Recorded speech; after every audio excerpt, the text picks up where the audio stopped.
Good morning, everybody. Are we all ready to go? Fab. Thank you for coming, everybody. Welcome to Committee Model Review Group. Just so you know, we have some filming in today, as I'm sure you noticed on your way in, but if we hear a continuous ringing bell, there is no scheduled fire alarm test for today, so we'll go out through these doors instead of the other way as we normally would. Can everybody hear me okay? As you can probably tell, I have a slightly thing going on with my voice. So I may speak slightly more quietly and less than usual, which I'm sure will be a great relief to all of you. We'll start with agenda in the sort of usual way. So first item, well, we've sort of done welcome introduction and safety information. Apologies for absence. I'm assuming one from Councillor Dudd. We have Councillor... Thank you very much. Councillor Dudd with Councillor Rippington substituting. Any declarations of interest? Fantastic. Public forum. We had 2 statements and 7 questions, although some was a little bit sort of replicated. I'm not seeing anyone here for public forum. Because thank all the members of the public that contributed statements and questions, and we will move on to agenda item 5, minutes of the previous meeting. Just before we sign this off, I just wanted to make sure that we clarified with everybody. Obviously, one of the things that I know Councillor Dudd feels very strongly about, so do I, and so do other members of this committee, is that, we've said it again and again, but to repeat, nothing is decided till it's all decided. So it's great that we've got notes that reflect what was discussed in the last meeting and the feelings at that point, which is not to say anything is necessarily closed off or decided firmly until we have those actual formal decision-making votes as we go. With that in mind, I'll propose the minutes as an accurate record of the last meeting. Would anyone like to second? Thank you, Councillor Eddy. All those in favour? Anyone against? Any abstentions? It carries unanimously. Thank you very much.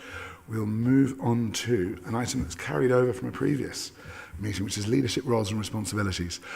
Now, this is an area where we could talk around in circles for some time. And as an alternative to that, what I'd like to propose is something that I've discussed with a couple of you, which is to say, I appreciate that some members of the committee are maybe a little reticent or reluctant to put themselves out there and make formal proposals based on the discussions that we've had so far. So I'm going to say is at the next meeting in February, anyone who wishes to propose a vote on any of the things that we've discussed so far, please bring those to the February meeting. Please make full use of democratic services and legal advice. I would greatly appreciate if they could be raised with me, but I appreciate some members may not wish to do that as well. But I would really encourage formal proposals for actual changes, be they constitutional, be they to take things out of the Constitution and make them form and practice, be it the issue of issuing of guidance documents or the reform of things like role descriptions. And if you don't know what form you'd like your change to take, as I say, please avail yourselves of legal advice from officers and from both legal and democratic services. Does that make sense to everybody? Councillor Rippington. Yeah, can I just ask, what's the procedure? Would those proposals have a formal vote in this committee and then go forward to full council for a vote in full council before any changes were made to the Constitution? So the way what I would anticipate happening is a formal vote would be brought to this committee. This committee would vote to decide whether or not to take that recommendation to full council or not. Or it may decide to vote to take the decision to full council, without necessarily endorsing it. But I would far rather we, as the supreme sort of decision-making body, we gave as many options to full council as possible. But that said, it needs to be coherent. What we're taking forward, I think, the more we can be formally recommending and saying, this is what we think we should do, the better. Is that okay? Yeah, I'm just wondering as well, in terms of the Constitution, if it's a 51% vote, or is there more than that in terms of changing the Constitution formally? I saw our legal advisor indicate, so I'll ask him to answer both. Thank you, Chair. So just to be clear, so this committee needs to make recommendations to full council, but before it gets to full council, it would need to go through the audit committee as well, because that's the governance route if there are substantive changes to the council's constitution. So that we can do it piecemeal, or we can do it as one whole. But I would envisage us making one report with a series of recommendations once the work of the working group has been completed. Now we can make decisions as we go along the way, and that would be helpful so that we're not doing it all at the last meeting, and that's hopefully an opportunity to just have collated all the things that have been voted on in previous meetings. So we then got a report, some of which may include changes to the council's constitution, and those elements would need to go through the audit committee for their assurance, and then on to full council. Sorry, Tim, could you just confirm, is there any special majority needed to pass constitutional amendments? Yeah, no, it's a simple majority. We have 51%, as Councillor Rippington said. Okay. Councillor Knack. And given constitutional changes need to go through the audit committee, is there any method between the audit committee and when something is going to full council for anything to be further amended for full council? I guess not, in as much as if it was constitutional change, then it wouldn't have then gone through audit. So if a group or person couldn't bring a constitutional amendment straight to full council? So ideally not, because the whole purpose of this working group is to make those recommendations, and any further changes could come through the audit committee, and then we would then be into the full council decision making. Obviously, there are rules of procedure around full council, and amendments could, in theory, be made at that point. But ideally, we'd seek to avoid that, given that that this is the place to do the detailed work, and having amendments done in that forum would require further advice at that point. And ideally, we'd like to give that advice and guidance in this forum, so that proper consideration can be given to it. Thanks, Chair. Councillor Rippington. So, yeah, just final point of clarity. So, if recommendations came forward to this committee and they were passed by a vote, but not a majority, not a everyone, whatever that word is, that I can't remember, unanimously, that would go forward. But could it go forward with a minority report, with the report stating what minority views were as well? A bit like I think select committees and things do that, don't they? So unless our legal advisor says it would be unlawful or illegal. So we're making recommendations, and if there are if there are alternative views, I guess there's a way of expressing those in any report to the audit committee. Yeah, I think that can be achieved. But ideally, in the same way that we worked with the previous committee model working group, things were done in a consensual way to try to find that consensus. So it obviated the need for there to be a dissenting view, or an alternative minority report. So ideally we would achieve a consensus. If I may, and assuming so would I would far rather we did it in a consensus fashion. That said, I'm also very alive to the fact that a lot of what we're discussing concerns scrutiny and accountability in a place where a simple majority very often will rule the day in both the chamber or on a committee. I think it's incumbent on all members of this committee, and particularly me as chair, to make sure that minority party voices are heard, are listened to, are taken on board, and that we do our best to bend over backwards to make sure that all parties feel as represented and as empowered as possible to perform the roles that they're performing. I hope that's of some consolation. I suppose what I'm saying is I'll try and do whatever we possibly can to make sure that there is no point at which a majority is simply able to shut out a minority voice, if that makes sense, in a political Yeah, sense. I think I always just like to have clarity on what the different possibilities are in any situation, yeah. Oh, fair enough. Thank you very much. Unless there's anything further on that, is there anything anyone particularly wishes to raise in respect to this agenda item on leadership and apologies, 6 different documents I'm working to right now. Thank you. Leadership roles and responsibilities. If there isn't, that's absolutely fine, and we will just move on to the next agenda item. If there's anything anyone wants to flag? Kaz? Sorry, Councillor South. Yeah, I thought we might be sort of going through the roles individually and maybe talking about them one by one. But if we're not going to do that, that's fine. I can just sort of bring it up now. I wasn't planning to, but if there's anything you wanted to raise in respect of any of those roles specifically, please feel free. Well, I just want to put maybe a few things out there. So, leader of the council, I would like to see access to their diary, just to see what they're up to in terms of their duties as leader of the council. I obviously don't want to see what they're up to with their individual party, or if they use maybe their calendar for some personal events. I don't want to see what they're up to a weekend, but that's just one thing that kind of, because I did look yesterday to see what the leader was up to, and it's all busy and tentative. I'm not going to understand why people want to keep things private, but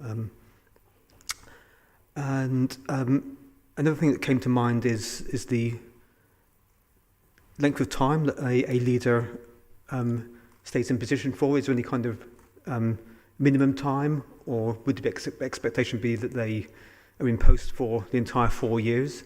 And that's kind of a question that I'd maybe invite other members to speak on. I just sort of feel that... Chairman, with Councillor South's forbearance, could I say you seem to have suggested a very reasonable proposal to have these things brought forward in February.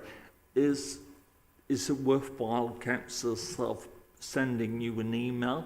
We can then have it in writing, of course, because it seems that way forward you've mapped out seems to be a fairly straightforward method.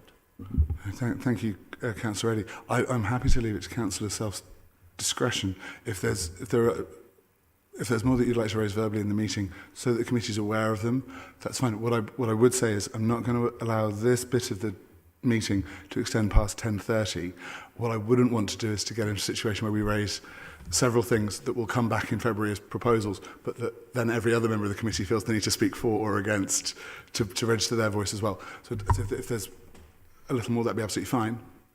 Equally, if you want to do it via an email, that's fine too. I don't know how many questions Councillor South has, but I know between Lucy and myself we can probably answer the first 2 points that you've raised, but quite happy to take a note of all of them and then respond once you've raised all the points you want to raise. Yeah, thanks for that. I don't have too many questions on this, so I'm as keen to get away as anybody else. But the only other sort of question I had in relation to the leader and deputy leader was, in sort of visibility of their calendars, was the deputy that is allowed to sort of fill in, so to speak, when the leader's not available. And I think myself and maybe members of the public would want to see that that the leader is actually doing maybe a TV interview or whatever it might be, and there's a need for the deputy to sort of step in, and that's really the only point I wanted to make. No, thank you, Councillor South. Would it be helpful if ahead of the February meeting, could for example, a sample of the leader's diary, deputy leader's diary, and apologies, I forgot the second one. I know it's been captured. Chair, Please. So members, just to clarify about the leader's diary, so we are in the process of publishing it, so it should be available in the coming weeks, so hopefully that's helpful.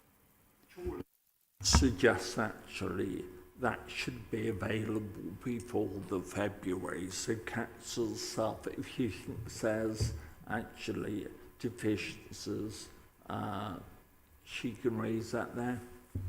That sounds good. Councillor Rippington?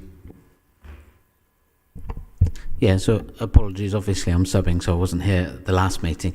But I was just a bit surprised to see the roles of group leaders and group whip included within this, because I would have thought that those were roles that were basically, they're established roles, and it's for the party groups to decide, you know, how their leaders are elected and what their roles and responsibilities within the party are.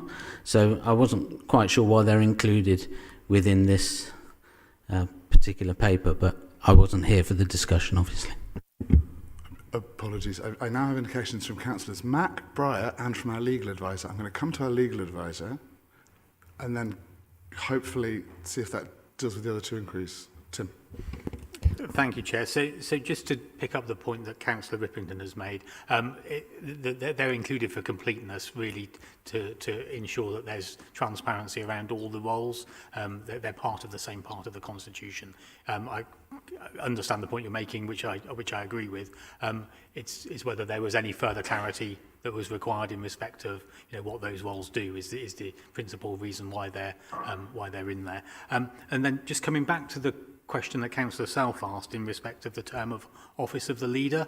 It's not in the papers provided for this meeting. It's actually in our articles of the Constitution, and that clearly sets out the election and term of office of the leader and also the deputy leader of the council, and it states that they will hold office for a period of 4 years unless they either resign from office, are no longer a member of the council, or are removed from office by resolution of the council.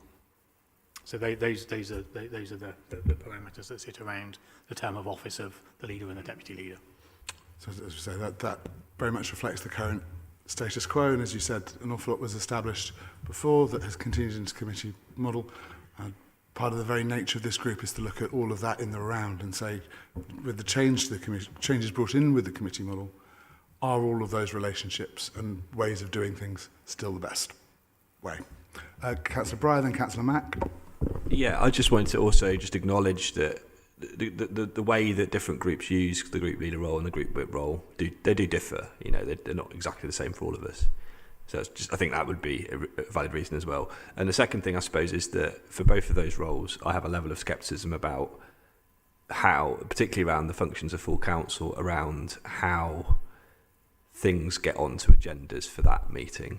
And we've appreciated in the previous meeting that the Lord Mayor, that is the Lord Mayor's meeting to a certain extent. But yeah, I just want to say that's part of the reason why I think it is useful to have them on there, so that we keep that in mind as well. Councillor Mack. Yeah, I just want to say that I support the idea of bringing motions to the next meeting, but I also think that having some conversation about ideas at this point, so that we have an idea whether the ideas are, generally supported or not generally supported, rather than trying to do it between the meetings, is really, really good. So I'm glad we got that. Personally, I'd probably push for actually beyond 10:30, but we can see.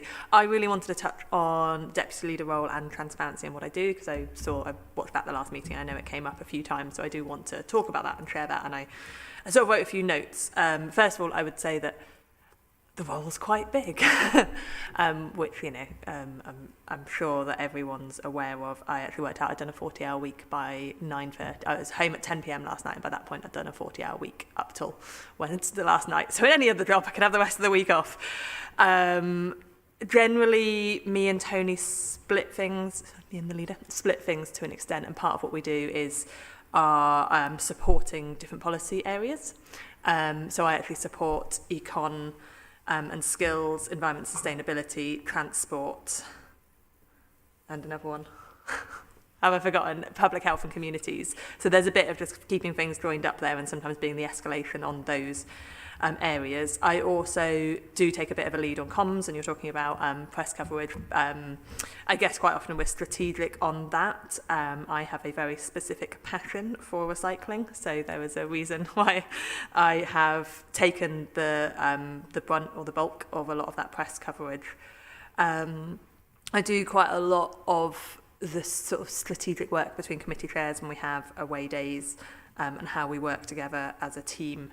And then the deputising at events, it's extraordinary how many events there can be in a week. And I just thought I would touch base on some of the things that I have done or will be doing this week, I guess very specifically as my role in deputy leader. So yesterday, Bristol Holding Board and all the papers related to that, which is, the usual 150 pages of papers. So that's about half a day to a day's work.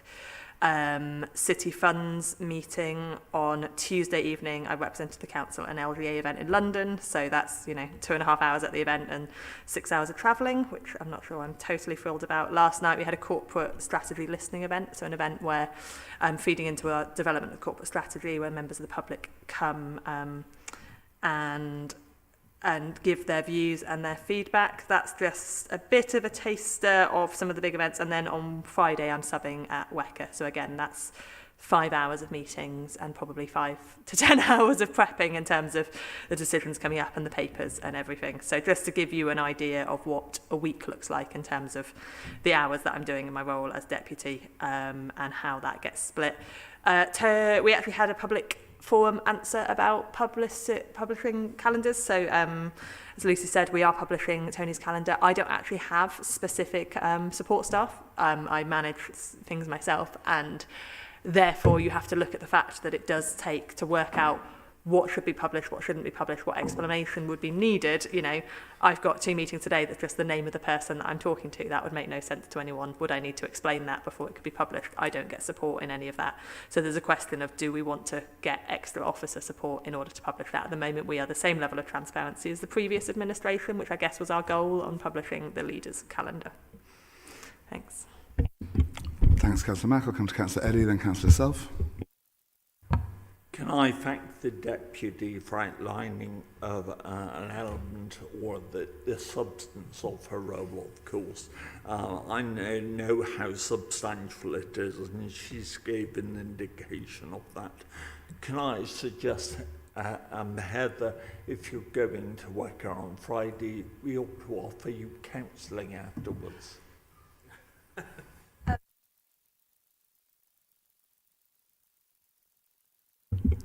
And Councillor Self. Yeah, I thank you for your response to that point, Councillor Mack. And I looked at Councillor Dyer's diary and yours yesterday, and I can see that you're very busy or tentative for a lot of the time. So I appreciate the hard work that the leader and the deputy leader does. And you have my sympathy. You don't have any support staff. I think even as a councillor, I wish I had an office admin sometimes. But I think all I was getting at was these kind of visibility of what you were doing would be sort of important for the people of Bristol to see and for us to see, and just appreciate all that goes on, because you are getting an extra allowance, as is Councillor Dyer, for this, and I'd certainly like to think you're, I hate to say this, but working for your money, so to speak. Councillor Mack? I do think that if we were going down that alley of what hours, what meetings are people attending for their allowance, I would very much want to do that for vice chairs, as I have to admit the thing that I hear most is the concerns of the amount that we would hope for and expect from vice chairs and the inconsistency that is coming there. So I guess I would ask, would you expect the same for all SRA roles? I'm just going to note that this will be a matter for the independent panel on remuneration in terms of SRAs. What we're trying to ensure is that the council has the roles and responsibilities it needs to function as well as it possibly can. But that's not to say I disagree with the point Councillor Self's making. I do think it is very important that we are doing our best to be consistent, if only from an inclusion point of view. It's no good saying to people, well, by all means come and represent your community, but you'll be financially crippled for doing so, and ensuring that we aren't also, as it were, funding people to do their hobbies in some cases. I do think there's a serious degree of public scrutiny of that, and we would ignore that that's necessary, that we would ignore that at our peril. We really do need to make sure of that as well. I should also mention, which is absolutely nothing, no slight against add a substituting member today. It's the position of our party that group whips shouldn't exist and we shouldn't have them. We have to because of the way that the council functions. But it is one of those things where I think there are people who would make the case. And I know what whips do at Bristol City Council, you know, in terms of logistical coordination, pastoral support for members. But I think to a lot of the public might say, why are we paying some members of council to ensure that they vote with their party and not in the interests of their constituents, which is another valid view, and I have known that to happen from time to time on this council as well. So I do think these are all valid areas of for discussion, but I would say the really crucial thing is that we get formal proposals as to what to do about these things coming to the next meeting. I really look forward to seeing those.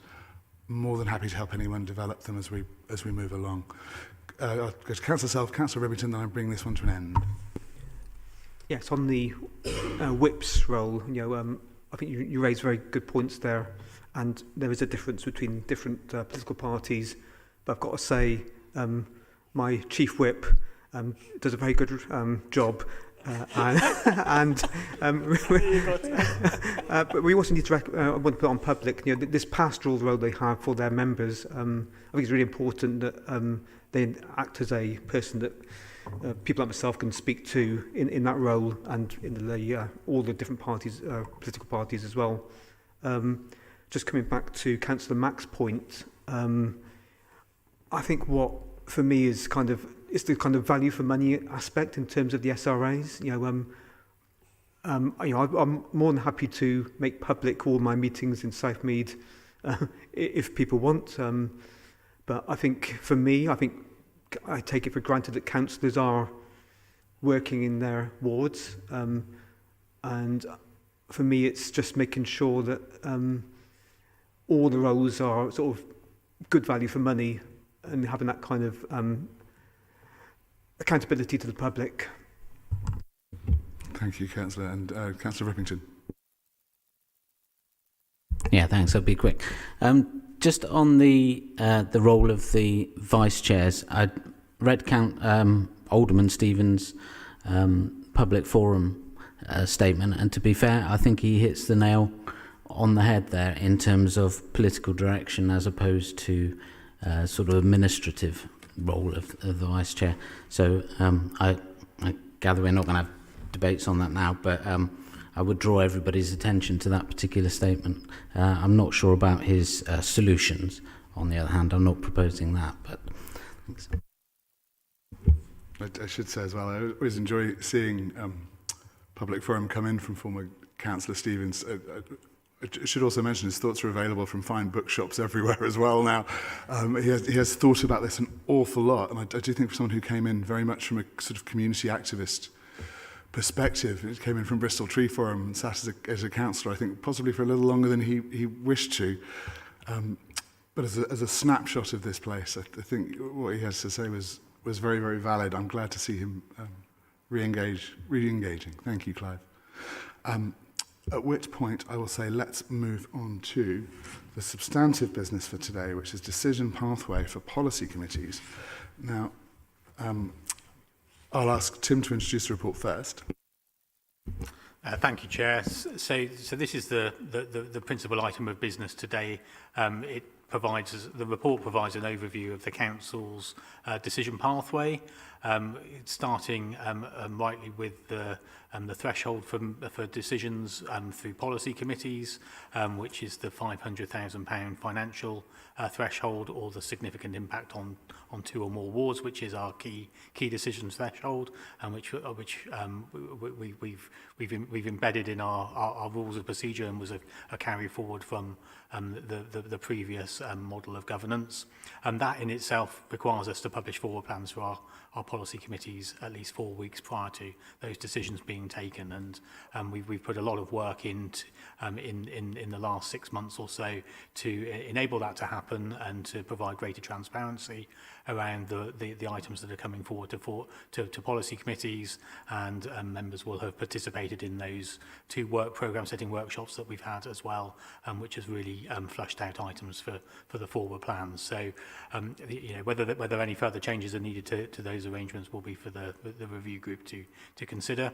And then the report goes on to talk about some of the more administrative mechanics around the preparation of reports, reflecting a little bit on the way that we're using options and the various briefings that take place with the chairs and vice chairs of the committees, but then also the agenda setting meetings that are attended on a cross-party basis. And then finally, the report talks a little bit about some processes that we've put in place in respect of amendments to reports, and this was something that was raised fairly early on in the new governance arrangements, and we've sought to find a pragmatic and proportionate way of dealing with amendments to reports, and the process that we currently have in place is set out in the report for members' consideration. So, yeah, there's a number of questions set out in the report, Chair, as usual, which could be used to guide the discussion. Happy to take any questions or support the debate. Thank you. Thank you. Just before we move on to the debate, I'll just ask very technical questions for our legal advisor. Excellent. I will just flag very quickly. Sorry, Chair, I have got one technical question Please. in the report. It's not necessarily for Tim. Right. There's a link here to rules of debate, but when I click on that link, it asks me to log in, and I've tried several different ways of logging in, and I'm not sure how to do that. So I'm just wondering how we get to those rules of debate and whether they also are free for the public. Presumably they are, so I'm just thinking I shouldn't have to log in to be able to see them. Yeah, apologies, members. That's just an admin quirk, I think. So that link should have just taken you to the public constitution, in which, of course, the rules of debate are displayed. So I'm not sure what happened there with the link, so apologies. Yeah, they are freely available to the public. Thank you, Lucy. And just final thing before we get started, I'll flag the issues that committee members and others have raised with me ahead of this meeting as things that they would like to see discussed. More opportunities for members to feed into committee agendas, more opportunities for members to steer officers through the policy development process, how or if chairs of committees should decide how and what to prioritise in terms of the agendas and the forward plans for committees. People have generally expressed a view they'd like to see more options coming to committees. And finally, should there be an amendments process? I happen to know the answer to that last question is yes, because there is one that's been circulated. Aside from that, I'd like to take things roughly speaking in the order that Tim's laid them out in the papers. That is to say, under item 8, points A to E, but obviously this will be a wide-ranging discussion that will continue till 11:15, let's say, and then we'll assess where we are. Thanks. So I'll start with Councillor Eddy and then come to Councillor Brown. Thank you, Chairman. As the definitely only member remaining who recalls when the leader and cabinet system started in 2000 and we had started with key decisions, I feel quite familiar with this. Obviously, I've served on various sides of the equation, scrutiny chairman, cabinet member, now a vice chairman, of course, of the policy committee. Broadly speaking, I would say the system works pretty well. One question of members to debate probably. I'm sure the 500k minimum for a key decision threshold has been there for at least 7 years, probably more. So I think there is a genuine issue whether actually it should be increased in line of inflation, because it's probably hugely less than it should be, of course. What I would say, any other decision which fell beneath that significant but less than key decision will invariably go to a policy chair and their vice chair for a weekly PCTB, where a briefing will be got. And what's important, in my view, unlike the previous mayoral regime, the minutes of that, the notes of that are circulated within days to the policy committee members. So if there are queries or issues, they can raise that directly. That's something I never had the privilege of viewing before. So in my view, that's quite an improvement, of course. Overall, I think the threshold affecting 2 or more wards is correct, certainly, but I would look at the monetary budgeted amount, of course. What I would say, agenda setting meetings, Councillor Clark raised this legitimately, and I supported her on the Homes and Housing Delivery Committee. That was actually flagged for 2 hours, almost as long as our policy committee. And as she said, 2 of us, the vice chair and the vice chair, will have seen and approved the draft reports already. Obviously, it's available for the other lead members to view. But the point is not to have the debate, not to preempt the debate in committee, nor is it even to actually fine-check the spelling, of course. It's more to give a steer for the presentation and the time allowed for debate. So I do think we need to address that. I'd like to see a lot more focus on just having perhaps an hour's maximum agenda setting meeting rather than actually going on and on, bloody on. Is that within the rules of debate? Well, sometimes it seems like that, Deputy. And certainly I can't see the point of actually preempting the debate, of course, that committee, of course.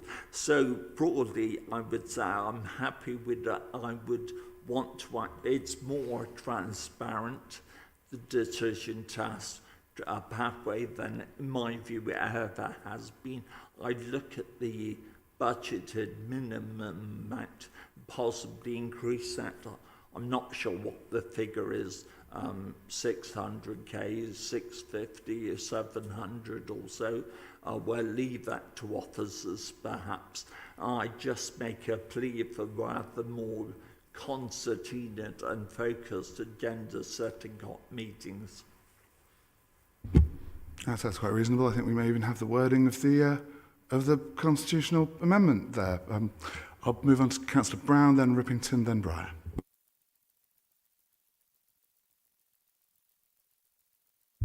So I was going to make a quick point about the sort of pathway as it relates to non-key decision reports. So there has been, so at my committee I've had, the last committee we had an informal session after the meeting, which was good, and it gave the opportunity for members to be briefed on a particular topic, and to make use of time time when they were all together in one place, and when there was a light agenda on the main meeting. However, there are some things that I think members would like to see to be briefed on in a public meeting on non-key. So i.e. non-key decision papers, but they still have to go through the same pathway in terms of, as I understand it, in terms of legal sign-off and stuff. So I wonder if there needs to be something, some consideration given to how we get things onto the agenda that are of interest to members and of interest to the public, that can be examined in a public setting, but not necessarily maybe a more streamlined process in order to get that to committee, whereby officers can come in. For example, it is well known that in the planning service we were designated over a year ago. The service is making progress towards de-designation.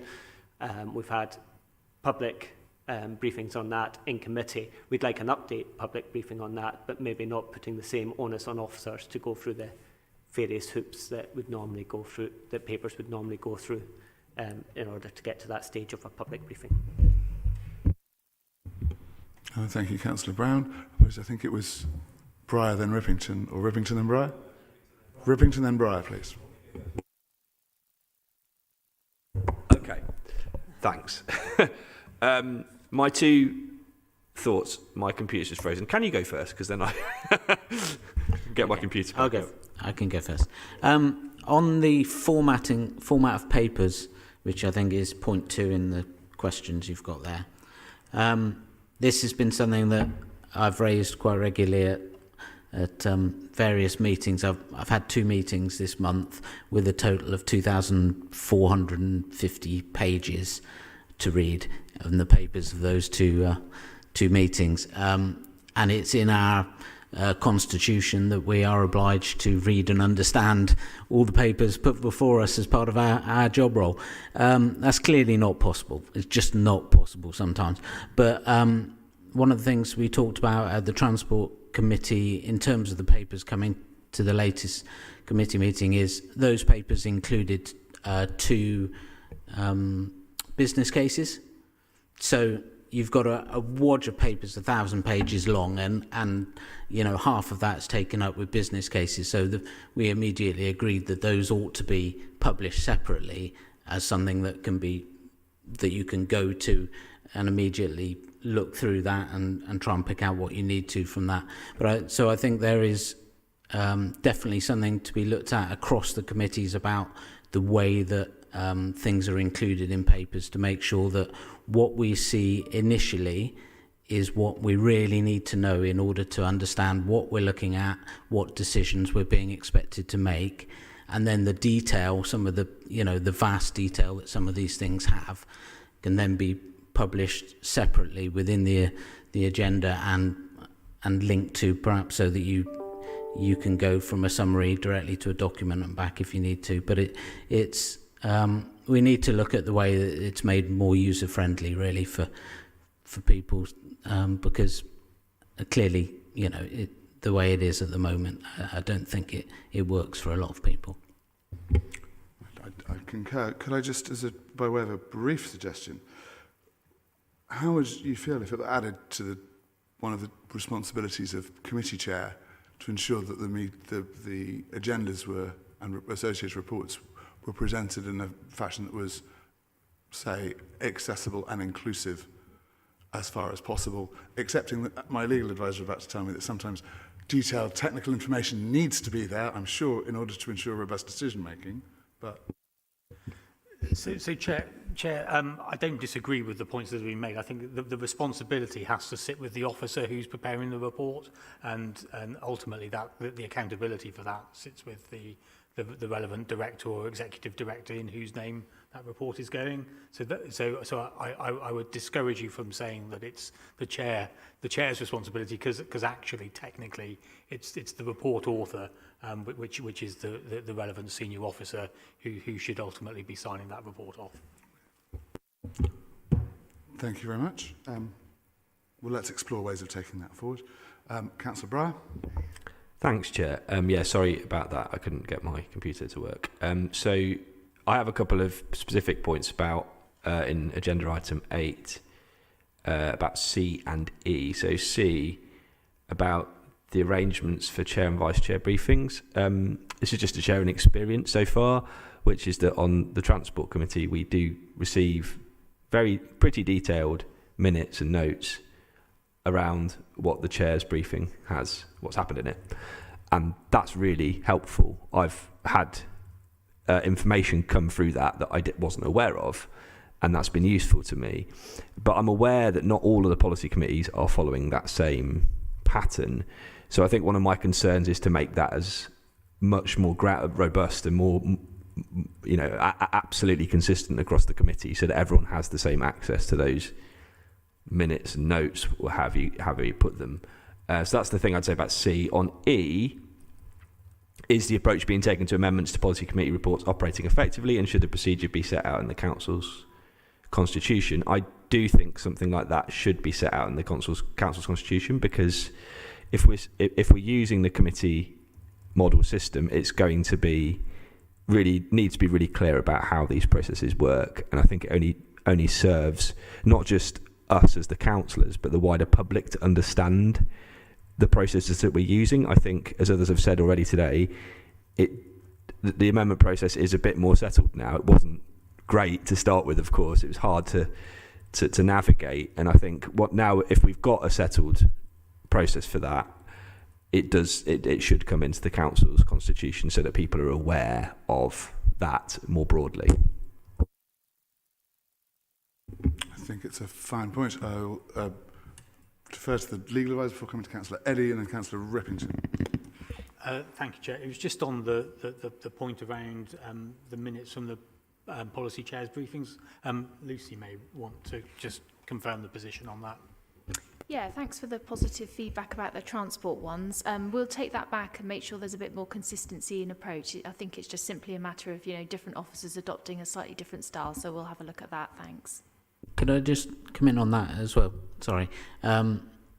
Also, what the Transport Committee Chair does is he does invite people along if there is an issue specifically that they want to, so other members of the committee can go along to that briefing for a particular issue. They come in for that issue and then they leave if it's something that they have a particular interest in. And he also does the same for ward councillors if it affects their ward. Now, I think that's probably because that's the way the chair wants to run that committee. But I think it would be useful to know whether that is something that everybody should be doing or not. I like it, but it's a sort of inconsistency of approach, I think, between the various chairs. And I know chairs get together, don't they, on a quite regular basis, so perhaps it's the sort of thing that should be on their agenda to make sure they're all working in the same way. Thank you, Councillor Rippington. I'll thank Councillor Eddy for his patience and come to him. Two brief matters. Andrew mentioned actually the desire to have some formal briefings within the committee. That's fair enough. It's clearly for a chair and his members to decide, of course. On homes and housing delivery, we've had, I think all our agendas since May have been really beefy, but certainly we've taken the view for the last two meetings to have two members' briefings on Teams before each on specific items, and that hopefully responding to Tim's point helps members understand the issue and to pose questions at that level, but it also allows the chair to more effectively chair the meeting in a timely manner. Regarding Rob's point about the information imparted from chair's briefings, I believe that the lady, the officer who works for homes and housing and does ours and transport's the same, so hopefully it's similar there, of course. Though what I would say, we do actually have a principle, for example, if there are particular issues in a high-rise block, to communicate with the tenants first before, say, circulating things either to the media or to actually the committee members, so that there are occasions where we have to be a bit more circumspect on what we send out. Oh, thank you, Councillor Eddy. That's a good point, well made. I'm just going to throw my own oar in on this one.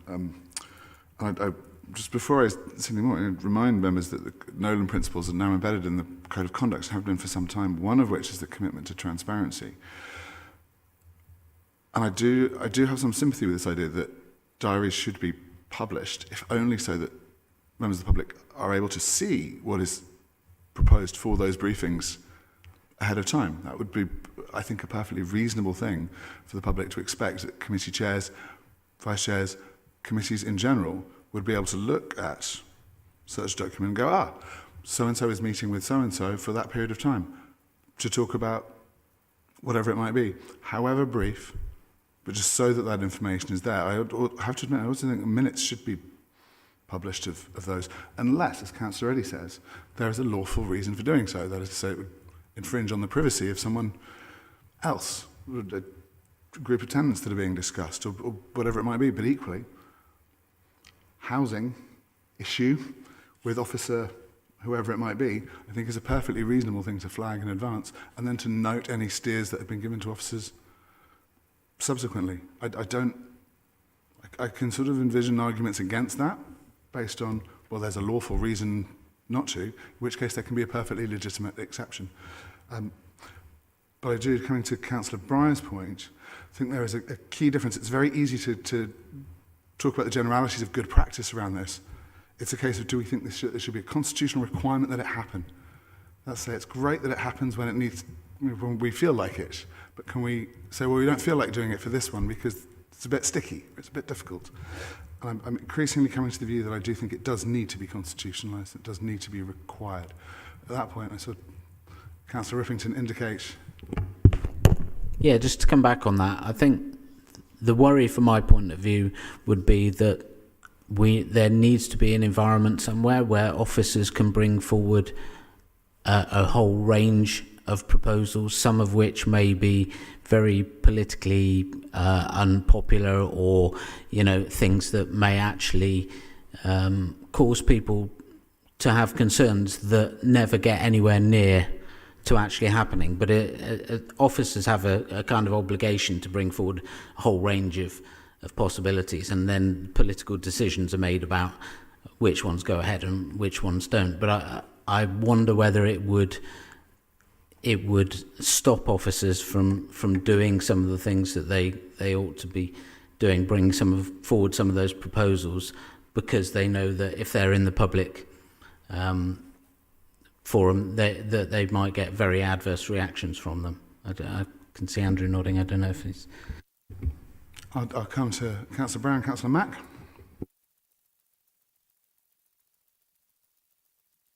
Apologies, I didn't catch it if it was. So Councillor Mack, then Councillor Brown. I am really, really struggling with this topic at the moment. I feel like I have spent most of my last week or two responding to what transparency, the result of transparency, whether that is with savings options, with the word options, that we took every saving idea that came from officers that seemed reasonable, we put it to the finance subgroup, we put it to the public finance meetings, and we published them to say, look, these are the things that we have to consider. Let's get some public responses, let's get cross-party responses, because that seems like the responsible way. And we promised transparency in terms of the Green Party manifesto when we came. We promised transparency. It's a way that I have wanted to operate. And then bins, they're putting out an option of 4 weekly bin collections. Some people are saying that would be great and that would work for them. There's a massive financial impact. It is an option. It is a sensible option to consider. I'm not saying it's whether or not it's a sensible option to do. It is a sensible option to have on the table to consider. If we're being transparent, we put it out there. I went to this listening event last night. So sort of community champions, community-minded people coming to give views on how we're operating. And a whole table agreed that council transparency had significantly reduced their stress and their anxiety and was bad for the mental health of their community. And some of that was around libraries, specifically Hillfield Library, and some of that was around bins. And these are people that are quite engaged with how the council operated.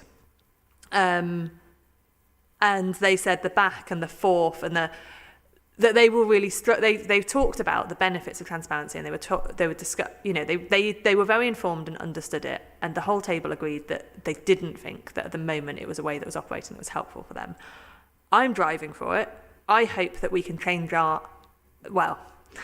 the press attitude. I may even say change opposition attitude. If we're talking about transparency, we have to not put options out there and then they instantly be attacked and politicised against us if we're talking about options, which has been incredibly difficult. But I think there is a press attitude. I sort of have the feeling that if we change our way of operating, we have changed our way of operating towards transparency. Let's be really clear. We have changed the way of operating towards transparency in the last 9 months. I kind of have a feeling that in 2 years' time that might pay off. But I also want to want to voice what I was hearing last night about the difficulties it has caused for some people in terms of the stress of, is it changing, is it not changing? Are we going out, are we going out and saying we might lose lollipop ladies and then not losing lollipop ladies, and how many people were stressed by that and how many people were telling me that was a bad idea? There's a difficulties with that level of transparency. Thank you, Councillor Mack. I'll come to Councillor Rippington and then Councillor Self, and then I'm going to come back. Thank you. I just got to log back in. But if somebody else wants to go first, yeah. Apologies. I think everyone has indicated relatively recently, so I'm going to, I believe, was Andrew next, yeah. Councillor Rippington. Then I'm going to come to Tim, then Councillor Self. Apologies. I was just going to back up what Tim had said about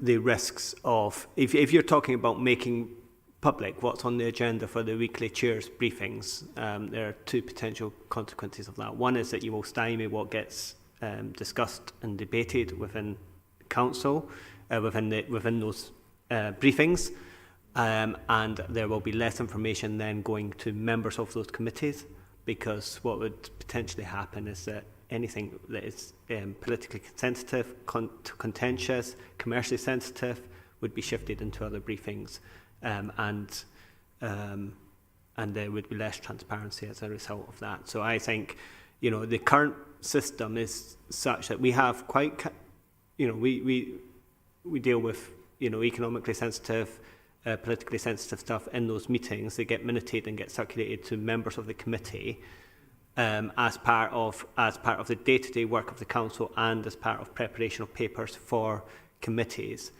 If there is to be any key decisions, obviously those then come to public publication at the relevant points. They'll be on the forward plan as this is coming up, and they'll be the papers will obviously be published in due course. But I don't think every iteration of everything or every sensitive topic that's discussed, for example, this council recently put in, or this council will be putting in a response to the consultation on Bristol Airport, which, and I don't think actually, I think there is a reasonable level of cross-party agreement, certainly on 2 or 3 sides of the chamber on that. But in different scenarios, that could have been much more contentious, and it might not have been something you'd want to flag until the point at which it's ready for publication.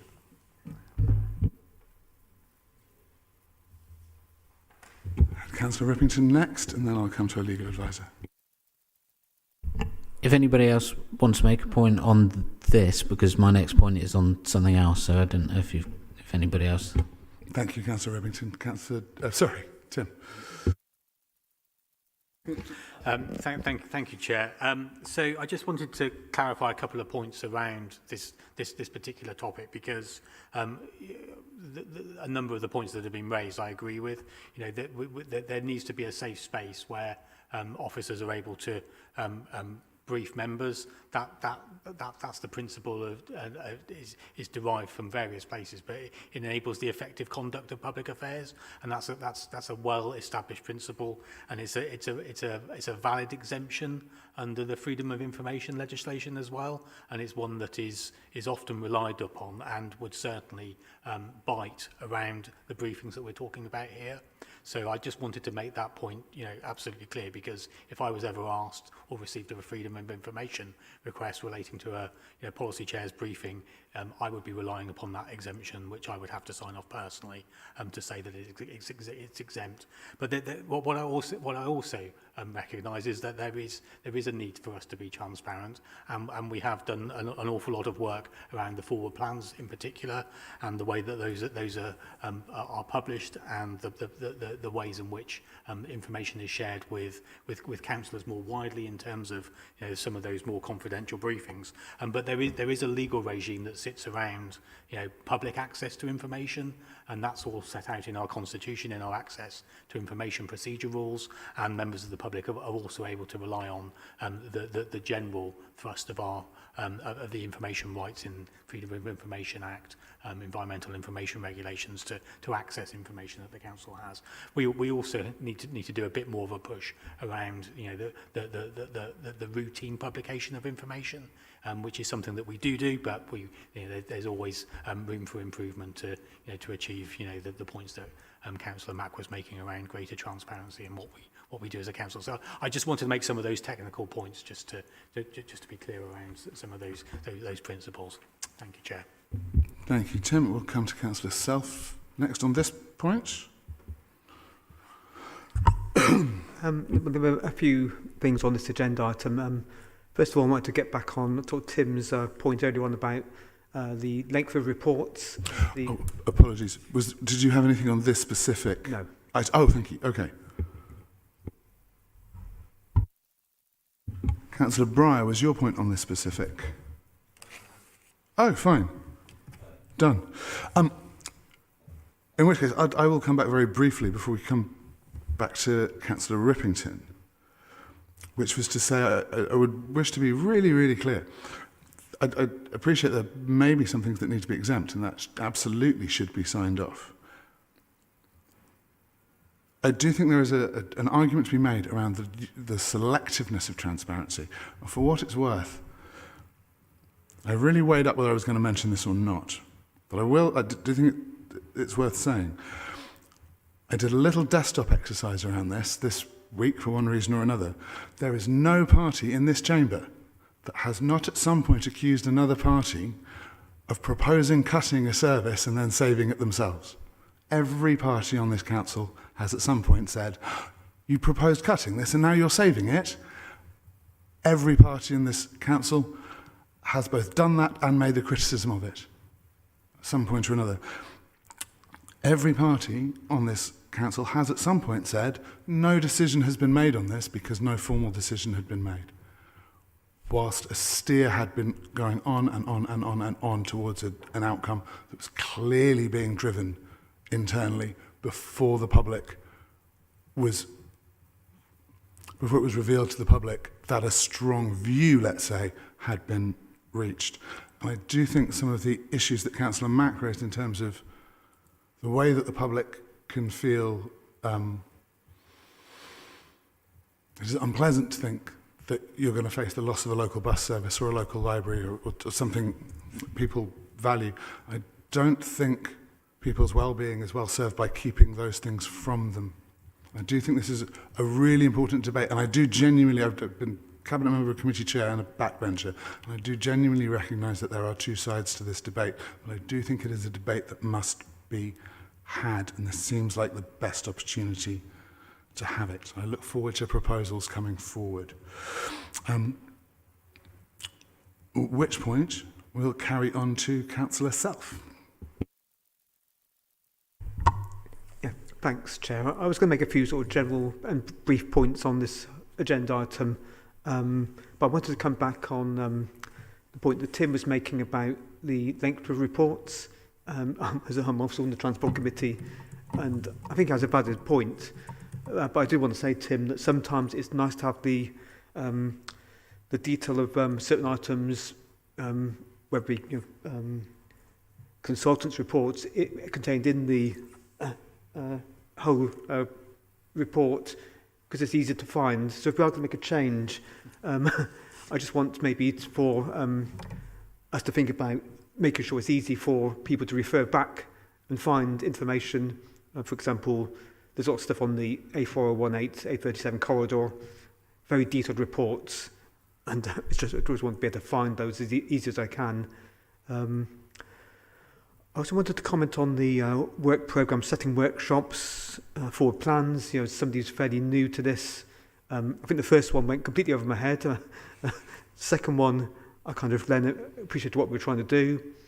I think I reserve judgment on this at this point in time. I did feel that the Transport Committee did come up with some good sort of work programme setting. So at this point, I'm kind of happy. I think maybe there's some room for improvement on that one. On the options, it does feel to me that sometimes the officers are running the show, and I just want to sort of say I feel that we need to have options coming to the table. I know we've had some discussion about it already. And maybe I'll sort of talk about it in terms of the some of the issues that just come up in terms of options, and I think consultation is important, and I think it's important that we have different options put on the table. But we are have to make decisions as politicians, and we need to make sure that the public are aware of the decisions we're making and why we're trying to make them. So, and I think there is also a political aspect to this. So, if somebody wants to consult on 4 weekly bin collections, then I think that's valid to do. But let's know what the consequences are and let people have their say. And just on the agenda setting meetings, the timing, I think there is a sort of, maybe an issue around that one in terms of being able to see these very lengthy reports in a timely manner, to give time to members time to read them. Thank you very much. I'll come to Councillor Rivington and Councillor Eddy. Yeah, a couple of points just quickly on the agenda setting briefings. I think probably the timing issue is about how long officers have to respond to things that come up in those agenda setting meetings, because quite often you might have the meeting on a Friday and the papers have to be published on the Monday, and obviously officers deserve weekends as well. So I think they're probably it's not about us as the people on those meetings, needing more time. I think it's allowing a valid amount of time after that meeting, so that if we do raise genuine concerns about a paper and want something changed to it, it doesn't have to be done in quarter of an hour on a Monday morning before they're published. So that's the first point on that. Second point on the amendment process, and Rob's absolutely right that this has gone through a very difficult birth, if you like. And I think one thing we need to formalise is the ability of officers to respond to amendments that are put forward very late in the day, because obviously the papers are very well considered, officers in advance, and if amendments are submitted in advance, officers do have a chance to look at them and respond about the implications of an amendment. But if an amendment is brought at the last minute in a meeting, we should probably formalise that there is some way for officers to review that amendment and give a response as to what the consequences might be for that. And I don't think at the moment that exists. I think we as councillors have to kind of ask for a pause in the meeting for officers to consider it, and for us as as a group to consider what our response to that would be. So that would be something that I would probably propose. Thank you. And Councillor Eddy. As is absolutely right that there's place for options reports coming to policy committees. So, for example, last month, Homes and Housing had a report with 4 options, proposing some general needs housing be temporarily allocated to meet our temporary accommodation needs. But I think that it's important once Frank with the committee, and the committee needs what are option papers. I don't believe that the majority by any make can be. Partly some of our reports are for information, of course, but even where a key decision needs to be made, there may be legal, there may be technical, there may be political reasons why some options aren't goers, of course. So my view would be we shouldn't frighten the horses. There is a balance, as the chairman and others have said, about being transparent, but also not unduly alarming people over things which, in my view, are highly unlikely ever to happen. So I think in that case, a policy chair's briefings, if you can narrow those down to actually the recommendation Obviously, if the committee isn't willing to support that, then we go back, of course. But there is a place for options reports. But we also have to bear in mind the efficient management of our meetings. I mean, 2-hour policy committees would have to be 6 hours if they were option reports. Thank you. I've got Tim on my list, but it may have related to something from some time ago. I do have I was about to make a comment, if I may, Chair. So I just wanted to come back to the point that Councillor Rippington was making around amendments and the timing of those, because as officers we accept that there will once we publish the public reports, there may well be amendments that want to be proposed to that report. Ideally, we want to see those as early as possible before the meeting to enable us to advise, because there may well be legal, financial, equalities, service implications of any amendment. And I think that's broadly understood. So, but I accept, that ideally we'd like that 3 working days before the meeting, but that might not always be possible. We would just, in the spirit of members and officers working, effectively together, we would just ask that we receive amendments in as timely way as possible. As someone who sees amendments around the budget process, we've got some established procedures so that we get the right amount of time to enable us to consider those and to provide the professional advice on them. On the flip side, when we have amendments to motions for full council, as a number of you will attest, they often come in fairly late, and we're having a bit of a scrabble round in the adjournments in the council meeting sometimes just to get the amendments sorted. So practice varies, and officers will work with members in whatever way we can to keep things running as smoothly as possible. But my only plea is if there is an amendment, we're made aware of it as early as possible so that we can provide the appropriate advice. Thank you, Chair. Thank you, Tim. I'm going to ask, I don't know which of you indicated first, but Councillor Bryant and Matt, and then I'm going to start wrapping this up, if that's okay. I just wanted to sort of comment on, or maybe provide a bit of devil's advocacy in the sense that if, for instance, amendments were just ruled out, we couldn't, is it even allowed that you just don't make amendments in the policy committees, that you have to do it within a certain amount of time ahead of the committee? Is that something that, obviously, it sounds like we all probably don't agree with that, but I'm just trying to tease that out, because that could be a very simple option, obviously, if you just can't amend after a certain time. And I would just wonder what the people think about that. I don't think necessarily I agree with it, but is that something we've considered, and is that something we can do? Is that within our constitutional ability, or yeah? Sorry. In short, yes, you could do that.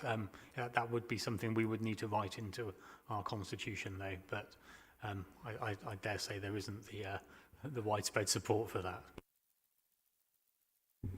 Councillor Mack?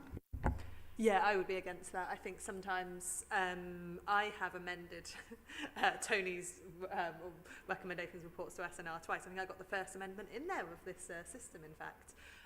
But, discussed in friendly amendments, and actually I think potentially both of the amendments I put in were then amended in the meeting by the Labour group, but in a discussion in a friendly way that wasn't massively significant that officers were happy with. So I actually think that it just depends on the scale of that amendment, but there are definitely times when it can be a small change in order to get consensus. So I wouldn't want to rule that out. I think it's just the grey area is just how big it is. What I thought was in here and that I can't see in here now was some comment on the budget impact of amendments, or was it? And I'm just trying to remember where I did see this, or was it a recommendation that's around reports generally? Because obviously it's very, very tricky. And I mean, I might talk about a certain cemetery decision, but we can't run the whole of the council and have a budget across the whole of the council whilst making decisions that have significant budget decisions in one-off situations, and and especially if they are last minute, amendments that then disrupt the overall budget. And so I'm just trying to remember where there was some advice, agreement, recommendations around that. Yeah, Councillor Mack is correct, and this is there's a couple of places in the bullet points in that section that talks about professional comments and advice. So it's contained within there, and obviously that would include financial advice and the implications thereof. So. Thank you. Councillor Rivington wishes to come in on this specific point. I'm aware that Councillor Brown's been waiting an eternity for this. I beg his patience for a moment longer. Councillor Rivington. Yeah, I just wanted to say that I have been in committee meetings where we have both been told we can't amend something because of the budgetary implications, and where we have done so, and yeah. So I think there does need to be some kind of guidance on how that works, definitely. I mean, I think in the one where we made a decision that had budgetary implications, it was then discussed between officers what they would do, and it was agreed they would have to go away and come back with another, with alternate proposals to plug that particular gap in the budget. But yeah, I think we need some consistency there. Thank you, Councillor Brown. Thank you. I can't speak to amendments because all the decisions in economy and skills thus far have been unanimous. But I was going to talk about options papers because I think, and it's picking up a bit on Councillor Eddy's points as well. I think there is a bit horses for courses. So there are some things that are easily, where it's easy for officers to put in options. You can do this, you can do that, you can do the next thing, and obviously cover off any budgetary implications or any other implications on that. But there are other things whereby member input is better sought through other forums, and the example is that I'm going to use is the economic strategy. So when I came into role, the economic strategy was slated as to be an options paper in this September time or something last year. And officers spoke to me and says, we actually think this would work better as workshops. And we had 2-3 hour workshops to work through the initial draft and to give officers things to take away, to come back for a further 3 hour workshop. And that was a much better way of members contributing to the development of that strategy, which is coming to committee next month, than sort of trying to present an options paper that covered the multitude of sort of routes and avenues down which that strategy could go. So there is very much horses for courses about how you maximise member contributions to development of papers. So it depends very much on what we're looking at. Thank you, Councillor Brown. I do. On the serious point, the thing I found myself writing on my notes during this portion of the debate is clarity and consistency in giant capital letters. I do appreciate very often there is political advantage in springing something in public at the last minute. I recognise that as a perfectly legitimate tactic. It does have to be balanced against the need for whatever is being proposed to be assessed in the round. It would strike me as being very peculiar if we ended up with committees deciding between one option where the financial inequalities and sustainability implications had been thoroughly and rigorously assessed against a second choice that everyone had just heard for the first time and everyone is still thinking through. And I do think that's a balance that has to be struck by members and by members on that committee. And at the end of the day, if something is, if there's a legal requirement that something be assessed more rigorously than can be done in the meeting, that option or that amendment can't come forward. I am reminded of a conversation with the former, I believe, head of comms for the council, Peter Holt, who some of you may have been around long enough to remember, that went along the lines of, well, if you don't, of me saying if we don't want them to kick to death the best option, maybe we should give them other options to kick to death.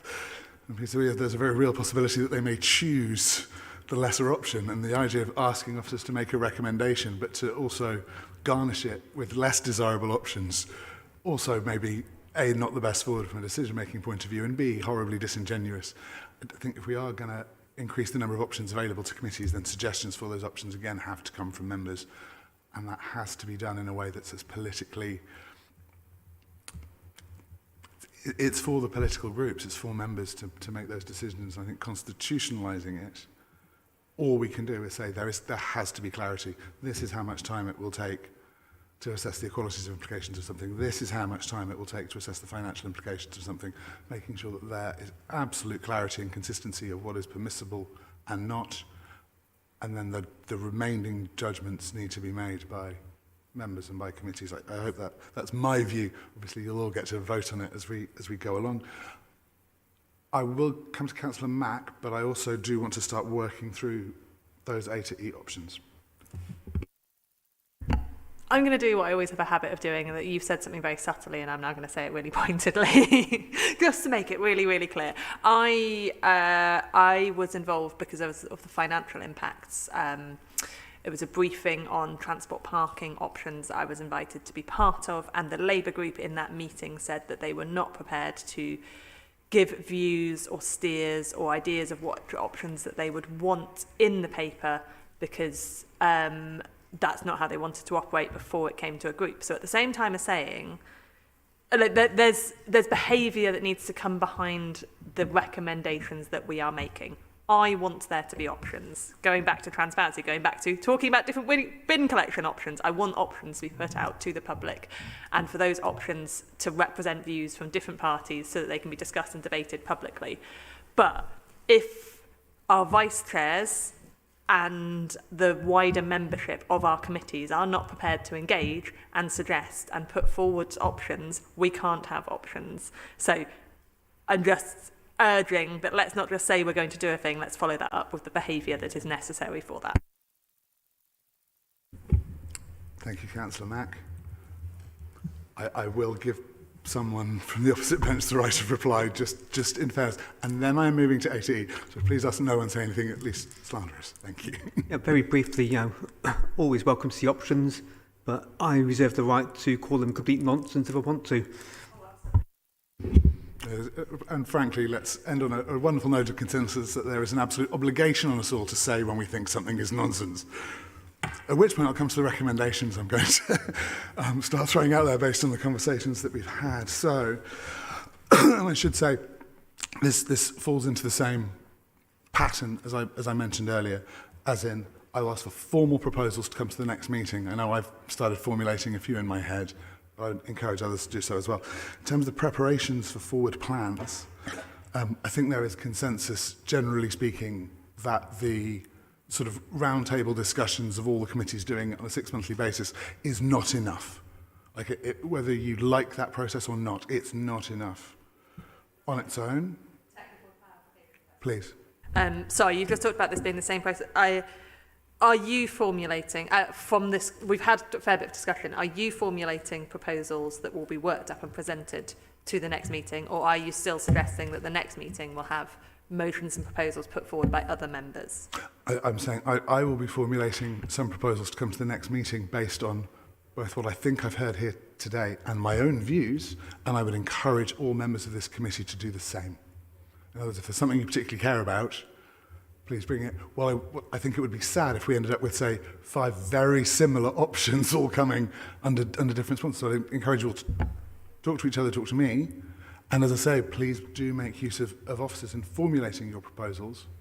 Councillor Mack? I would really appreciate information on proposals, especially coming from the chair, to be ready before the agenda setting, and that at the agenda setting we can then all work out, is that the sort of proposal that we were looking for, or does anyone want options on that proposal? We're talking about options. So what I would really like is to have that far enough, that we're not working a week before the next meeting and everyone's trying to scramble and get their own options, but that those options are formulated, especially the ones that we think are reasonably consensus, for the agenda setting, so that we know where we're going at that point. This is going to get messier, isn't it? I'll come to Tim. Thank you, Chair. So ideally, if I have to write a report for the next meeting, I would like to go away from today's meeting with sufficient a steer from yourself, Chair, and members of the working the working group to enable me to write that report. And I think that in the interest of transparency, we need to be doing that in this meeting. And I think that would certainly help the preparation of the report. But that would be a follow-up report on this particular item. There are other substantive items that we are due to bring to the next month's meeting, which is in a matter of 4 weeks' time, which requires reports to be written in about a fortnight's time. So I would just impress upon you to give me, please, sufficient enough steer to enable me to furnish you with a quality report that will enable you to deliberate. Thank you. Apologies, it was wonderful as there's suggestions coming in of this nature. Councillor Eddy, and then I'm going to move on. There are 5 questions on page 19. Can't we actually just go through those quickly? And As see if we that were, I'm keen to resume that unless anyone has anything further to add on the process.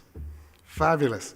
So, I also just want to flag, and I'm going to circulate this immediately follow the meeting and include it in the minutes of the next one, but just in answer to some of the questions that were raised, the processes for getting things on the agenda for a committee that currently exist beyond that. I think members may not be aware of some of them. I was particularly surprised by the news that any 2 members of the relevant committee can sign a requisition to the chair and call a meeting of that committee. Substantially easier than calling an escalation panel. I was also astonished by how low the threshold is for calling a meeting of full council. I kind of feel like I'm giving one of my children a gun as I say this, but it's remarkably easy to call a meeting of full council. These options are there, and I'd encourage members to familiarise themselves with the options they already have. That said, I do think it should be easier to get things on the agenda for committees in ways that people know about. So is that noted in the where are you reading that from? It's in the Constitution. It's in the Constitution. So yeah, I'd really encourage people to use it.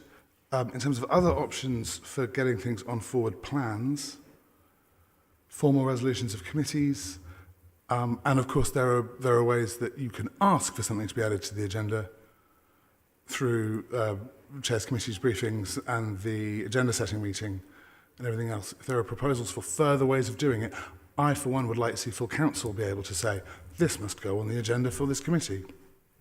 Councillor Breyer? Yeah, I think it's in relation to the work programme setting that we do sort of every 6 months. I think I heard criticisms of that in that if you couldn't make that meeting, you kind of aren't able to like influence, you know, the ongoing forward plan. Although obviously people were invited to feed stuff in, so there was from all groups. So there was a level at which everyone could feed stuff in, but if you're not in that meeting, you can't sort of influence it. And I think that's a fair criticism. I think maybe then building in something like a week after that, however long it takes, where the draft proposals for that ongoing work programme are put out to members, and then anything that isn't caught can in some way be captured at that point, so that you have a sort of almost like a backup for anyone who wasn't able to be in that meeting and thinks, oh, wait a minute, they've kind of not got the point of why I wanted that thing on there. Can I explain it a bit more? I don't know whether that makes sense, but it seems to me that if that's the criticism of having to be in the room, that there needs to be some level at which you can critique what then has come out. Thank you, Councillor Bright. No, I agree. I think that's a suggestion that we can ask officers to take forward. Equally, petitions to committees, petitions to area committees, petitions to full council. There's nothing to stop the chair of a committee saying, I don't think we should discuss that, I don't think there's time, I don't think it's worthwhile, I wish to defer it to a future meeting, whatever else, and getting a vote of the committee to reject it. But I think there should be ways for an ordinary backbencher who doesn't sit on a committee to get that committee to at least consider a proposed agenda item, and options for that I think would be welcome. I'll come to Councillor Eddy, and then I'm moving on to B in the information and reports. I'm very conscious all the policy committees have only been going from June. We had a high proportion of new members, so for members to get up to speed, to master their brief has been, well, challenging, to be fair. I suspect I think those members, hopefully in discussion with officers and committee and at the workshops we've had, are aware about officer capacity and what's coming along anyway and what they perhaps can bring to committee.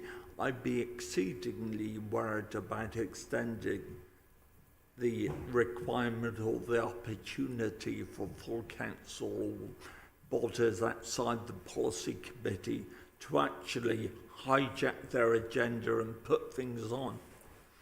Yeah, absolutely. It's a debate that needs to be had, but equally I'd be very worried about a committee that's able to isolate itself, act in a bubble, and ignore any sort of information. The idea of a committee operating by consensus amongst parties, but not with the consent of the public or other members of council, I think is just as big of a risk, and we need to balance those two things. At which point I'll move on to the information in reports. Generally speaking, I think feedback on that is that it's good, but we could do with it being a little briefer when possible. It doesn't strike me as something that needs a constitutional change. It may even be for just something for democratic services perhaps to be mindful of, whilst recognising that they do a phenomenal job with too little resource. And our thanks to the team. One minor suggestion, if committees could look actively at the need for member Teams briefings on issues about coming to committees, that may be some way of informing members in advance and also controlling the length of meetings. Yeah, that's a fine point. Yes, I think these are all things to be mindful of. I'd also genuinely encourage members to take up the training office from the LGA on that, which I did years ago and was incredibly useful. Right. C. Chair and Vice Chair, I was about to say Vice Chancellor briefings. We had quite a ranging discussion around transparency in relation to that, and I don't feel there was consensus about it at all. But encourage further discussion and debate and proposals as and when. Councillor Rippington? Yeah, so my brain's been working a bit slowly, and I'm just getting around to the process of this meeting now. Are we saying that anything that's going to come forward in the report to the next meeting as a proposal has to be agreed now? Because you were originally proposing... No, I'm not we ruled that out. I think I'm saying I would like to see as much advice provided to the officers now as we can. Okay. Equally, I would like to see written proposals come forward, and the sooner they come forward, I think the more likely they are to be developed into something useful and something that can be voted on and then hopefully included in the recommendation to full council meeting with the blessing of this committee. Does that make sense? Yes. What I'm saying is there's no hard deadline, but the sooner it comes to us, including now, the better. Councillor Eddy? I think broadly the operation works well. As Luce has already said, she wants to actually ensure there's similar, identical practice as far as sending out the notes. That's an administrative thing, not a constitutional. What I would say, perhaps we could put there should be an expectation that policy chairs will actually invite for their relevant part if their ward councillors have an issue. So, for example, we had the Hengrave in which councillors for our homes and housing. We've also had the Lawrence Hill councillors for a similar issue. So there should be an expectation. I wouldn't put it higher than that. That element of the agenda should be open to ward councillors. I think that's a fine point and a fine suggestion. In terms of D and E are kind of similar in terms of the content of what we've discussed, agenda setting and amendments and options. There was a suggestion that the agenda setting meetings be limited to an hour. I think that would be good practice for the chair. I'm not sure it's a constitutional necessity, but again, I'm happy to see formal proposals. And I'd come back to my giant in ultra bold font, clarity and consistency. I think what we need is to take the feedback that we've had in respect to the amendments process that's already been circulated, and take that as a base and see if we need to really tighten that up. Councillor Rippington. Yeah, I think the one additional thing, say, on this that I'd like some clarity on is the equalities impacts that we obviously we're obliged to produce for reports. If you have an amendment and that hasn't been through the equalities impact assessment process, is there a step where any amendment should be pending until that equalities impact has been done, or is it just perfectly fine to pass an amendment that's had no equalities impact done to it? I'll come to Tim for a view. So generally speaking, all decisions will need a public an equalities impact assessment. If the proposal that's coming forward is significant, then that equality impact assessment may need to be revisited.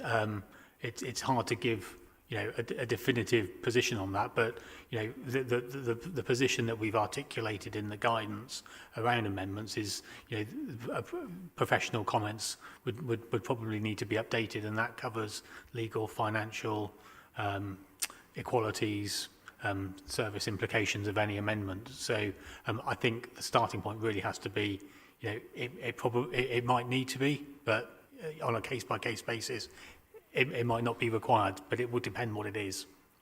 Yeah, so I think we probably just need some clarification, maybe not an update to the content, but some clarification as to the fact that a decision could be passed that then has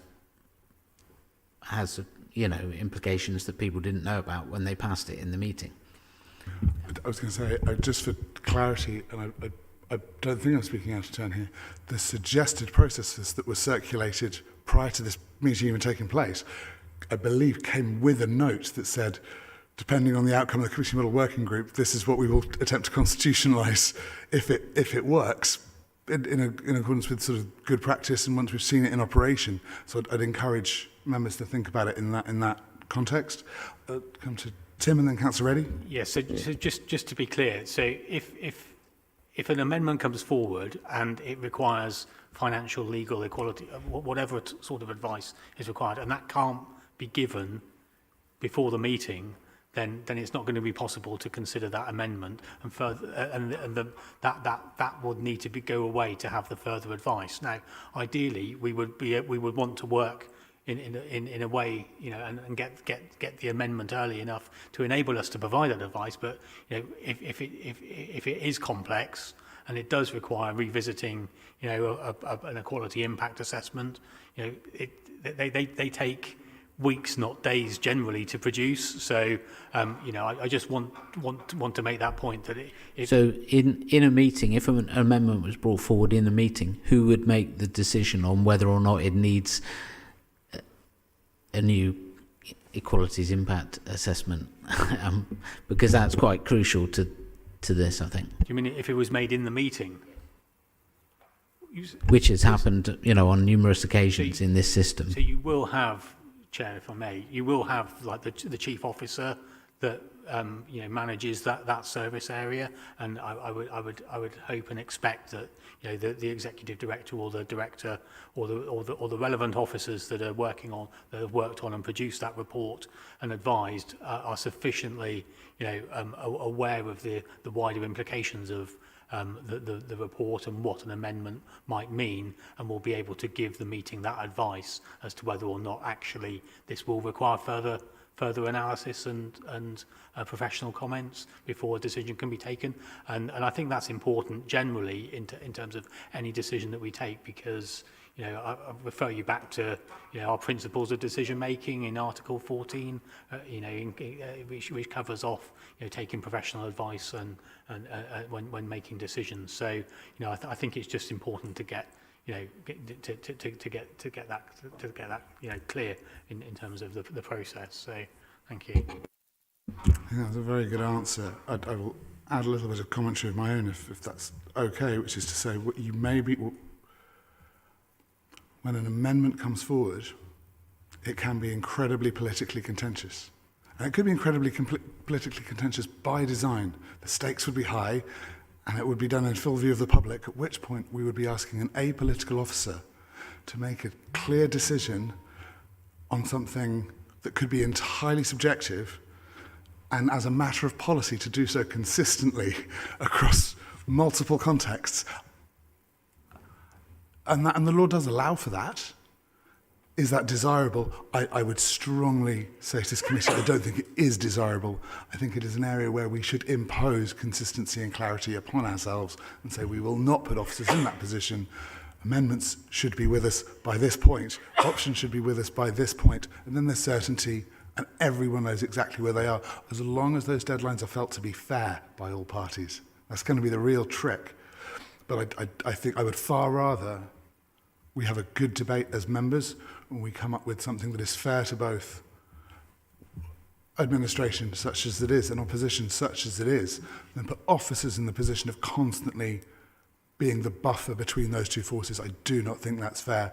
I think it will become an employment situation at some point, and I think some people would say it already has in some cases. I think we need to be really, really careful.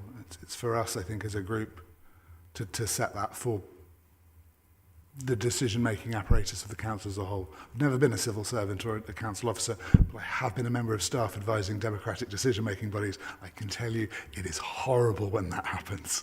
I think our officers do a phenomenal job of managing as it is, and some of them have a poker face you wouldn't believe. But yeah, does that sound fair to everybody? I'll come to Councillor Rippington for a response, and then Councillor Eddy.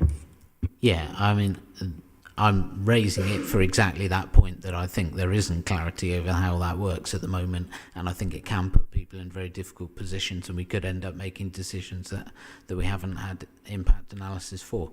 On the other hand, I think it's also important that people can bring amendments, as short notice as possible. So I will, that's something we need to debate. But I think we need to pin down those implications of what happens in those circumstances. Yeah. Thank you, Councillor Eddy, then Councillor Mack, and then we'll move on. Very final point. Since it's not in the 5 questions, can I ask Tim for February to come back and give us a new inflation-proof figure for the 500 key decision trigger? You do it all for in the spirit of the conversation that we're having. Do you mean to look at inflation since 2002, Councillor Eddy? Well, because I can't remember. I'm assuming we've had it for over 10 years. But I mean, I'm aware officers have been pressing for it to be lifted up. I do think we should look at, as you'll remember, Chairman, the older working group felt this was reasonable figure, but at least it would be appropriate now to look what it should be if we did, and whether we wish to go fully or partly towards that goal. If I may. So Chair, if I may, we have previously, if I recall, looked at the key decision threshold in other core cities, and I think we did that as part of the work for the committee model working group originally, and we were middling. I think was and we were happy to stay there, but there are some councils that have a key decision threshold of 1 million, and some that have a key decision threshold. I think the lowest we looked at was probably around 250,000. So there's quite a bracket. This may have been done, Tim, but obviously members have to actually marry convenience with appropriateness or whatever. But could we seek, say, your colleagues or the directors' view, whether, or the exec directors' view, whether the level is about right, or whether they would favour it being higher?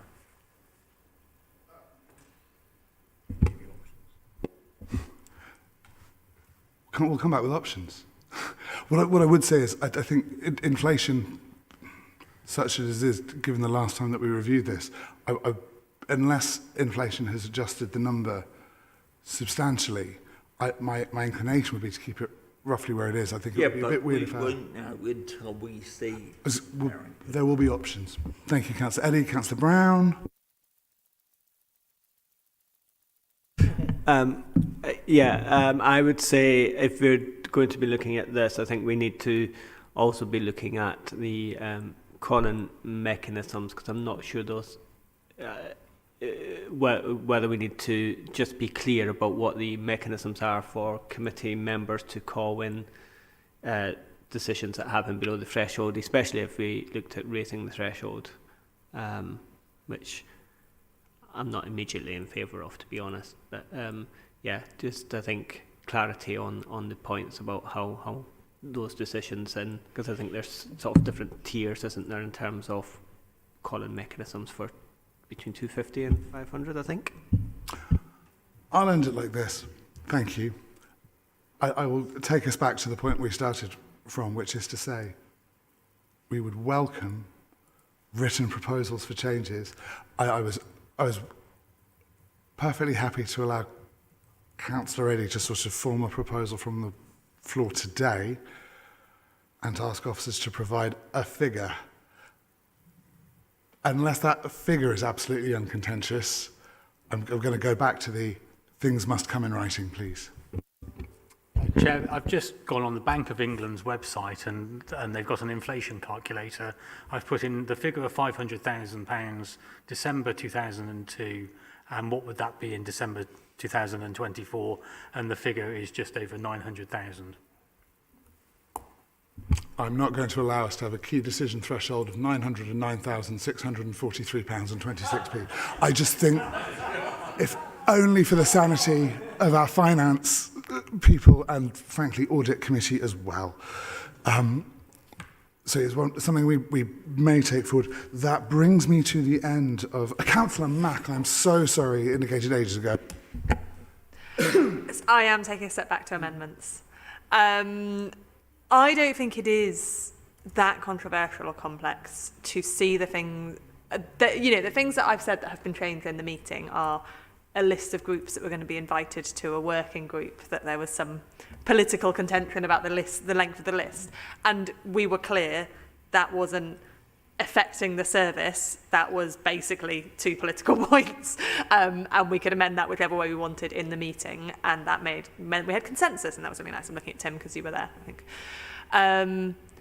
I think there's a really interesting point about putting officers into a position where they, especially when there's strong political views on either side.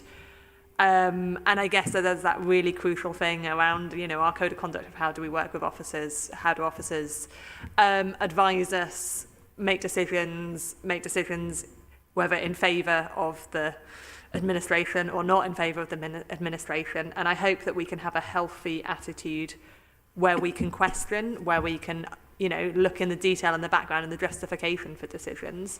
And I'll look at Tim because we've over the years, over a number of years now, I have questioned and challenged, and I think I've had explanations and justification, and I hope that that is a relationship that we can have and respectfully have. And I don't think that we should shy away from putting officers in a position to do their job through fear of how that relationship works. I think we just have to be very, very careful to acknowledge that everyone's doing their job and must be protected and respected in their job.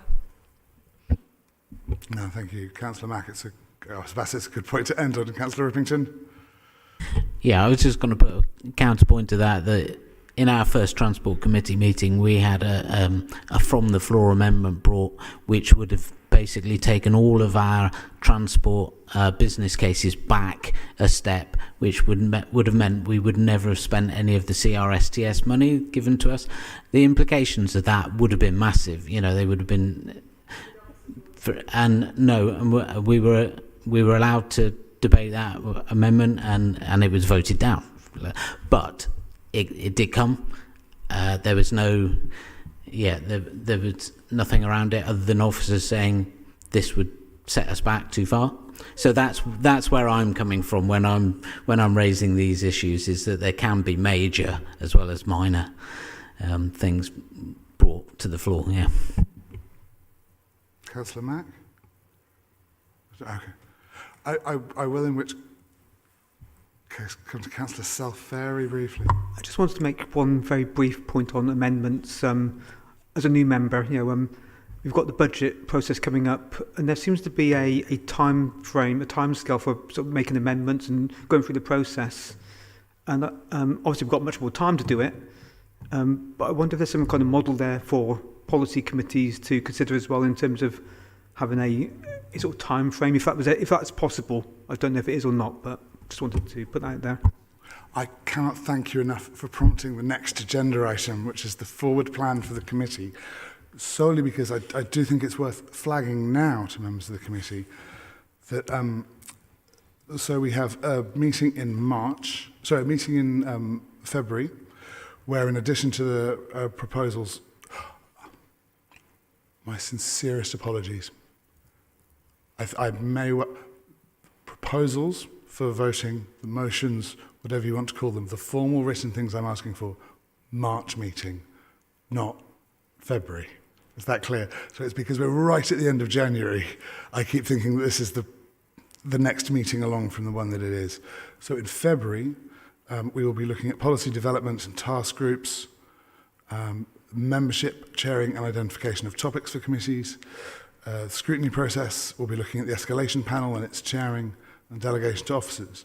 Because of the amount of time it took us to get through the first couple of sort of scene settings and scoping exercises, officers suggested that we buy ourselves a little bit more time. And I agree, but I didn't want to just change the forward plan without discussing it with members. So that's what things will be looking like in February. March, proposals, motions, concrete suggestions for changes. We'll also be looking at, and it's circulated ahead of the meeting, will be all of the feedback that we've had from both to the committee model working group and so far for the committee model review, both from anything formal that we've had in. So from members, from the sort of engagement sessions that we've had and meetings that we've had. And we'll also be looking at public forum and participation in that meeting. That will be the deadline, as it were, for items to go to audit for anything we might wish to push into the full council AGM in May. In April, we'll be looking at the budget setting process. Obviously, we won't know what we want to do about the budget setting process until we've been through a budget setting process. So I'd encourage you to all be thinking as we're going through the budget meeting and the budget setting process that the more onerous and the more unpleasant and the more fractious it gets, the longer you're going to have to spend in this committee figuring out how to fix it. So let's at least all bear that in mind as we go through it. There is also a proposal that came from Councillor Dudd and Councillor, I want to say McAllister, around the Harbour Committee is the other thing that's on the agenda for April. Both of those items may turn out to be next to nothing, as in there might be nothing we want to do about the budget setting process, and the Harbour Committee decision could be made very, very quickly, depending on the advice. But there's space and room in that meeting for anything else we might need to bring forward. So I'd say if we suddenly find a burning desire to talk about something unexpected, that's probably the meeting it will get added to. May, apologies for all those who have been bearing with me on my particular policy hobby horse area committees. We'll be talking about in May, and then in June we'll be discussing arrangements for further reviews, consideration of recommendations to Audit Committee and Full Council ongoing, and any other reports as necessary, including potentially to the Independent Remuneration Panel. If anyone has any comment or suggestion, please let me know now. Otherwise, obviously this is subject to further change, could be at any point. This is just where we're at now. But is there anything anyone can think of now that is missing from there? Or that we should take away? Tim? Thank you, Chair. I'm just conscious that we should probably revisit the matters that we've raised in respect of the key decision report at our next meeting, rather than wait 2 months to return to those, just to ensure the flow of the work programme. It's what we did with the previous meeting, and we brought that part of that agenda back, and I think we're working on the basis that there will be something to come. We would work on bringing something back that captures issues that you want to consider around the matters that have been discussed today. And we could probably look to just move one or two things from the March agenda just down to, from the February agenda down to March. Possibly schemes of delegation would be the obvious one, and given the other things are broadly interrelated. It's just a suggestion, Chair. No, thank you, and happy to leave that at officers' discretion when formulating the agendas. Did I see an indication from Lucy? Thank you all ever so much. Unless there's anything further, I'm going to bring this meeting to a close at its originally scheduled time of 12 o'clock, rather than make you all stay for an extra hour. Unless anyone objects, thank you ever so much, everybody. See you next month.